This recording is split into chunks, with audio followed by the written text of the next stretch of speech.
The least noticed places are sometimes the most detrimental.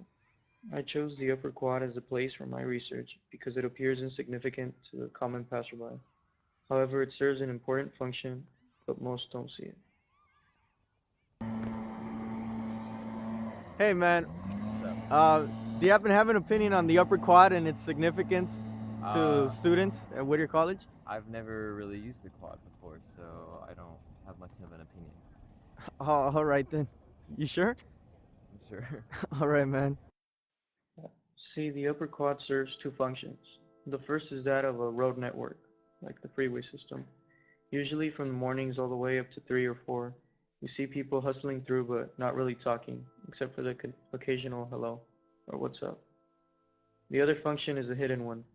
The upper quad is an extracurricular space. I myself have even partaken in playing here. I'd like to mention my soccer observation report. A group of us gathered to play, and of course, there were arguments, high fives, and all kinds of laughter.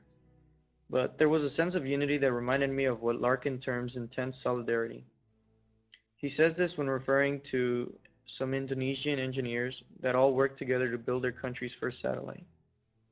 I also related the upper quad to the coffee house that Eliashar's phatic labor piece mentions. It was a physical space that allowed for social infrastructure. However, in our case, these communicative channels became ever larger than the actual physical space itself. Since we would keep in touch with random students who we had never seen before, this communicative channels became that much bigger, as mentioned.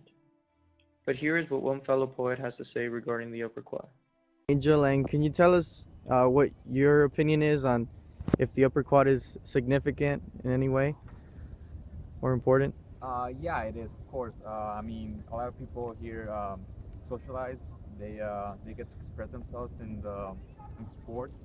For example, I love playing frisbee, and so in the afternoons I sometimes come here with my friends and play some frisbee, and it's a good way to get the stress out of your system, especially with like all the finals and like midterms and whatnot. So yeah, I think it's really important for students and like other people. Lastly, Uh, I asked myself why the college had set up the upper quad as a green space rather than just a huge asphalt walking area, and realized that without the green space, no phatic communications would have been possible.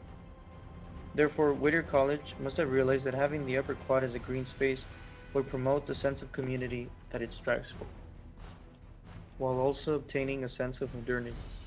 This striving for greener and more aesthetically pleasing walkways shines through even today with projects such as the improvement of the pedestrian pathway between the upper quad and amphitheater. Goals such as these will continue to broaden the communicative channels that already exist not only in the upper quad, but also in the Whittier College campus itself as a whole.